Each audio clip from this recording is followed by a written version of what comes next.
নবীজি কি কখনো কারোর জন্য সুপারিশ করছেন বা রিকমেন্ড করছেন তার জীবনে কখনো কাউকে? হ্যাঁ, নবীজি সুপারিশ করছেন।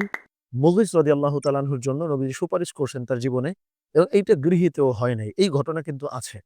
অর্থাৎ বারিরা রাদিয়াল্লাহু তাআলা আনহাকে রাসূলুল্লাহ সাল্লাল্লাহু আলাইহি ওয়াসাল্লাম বলছিলেন যে, "তুমি মুগিসকে বিয়ে করো।"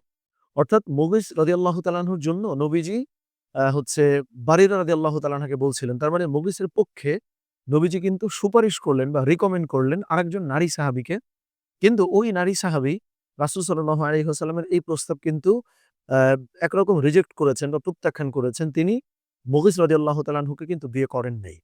তার মানে এই যে রাসূল সাল্লাল্লাহু আলাইহি ওয়াসাল্লাম কাউকে রিকমেন্ড করছেন, এই ঘটনাও যেমন আছে এবং এইটা যে গৃহীত হয় নাই সেই ঘটনাও আছে এবং তার থেকেও অনুকরণীয় ব্যাপার হইল রাসূল সাল্লাল্লাহু আলাইহি ওয়াসাল্লাম এটার জন্য কিন্তু মোটেও রাগান্বিত হন নাই এবং বারিরা রাদিয়াল্লাহু তাআলা আনহাকে মোটেও বিক্ষুব্ধ হয়ে কোনো আচরণ করেন নাই।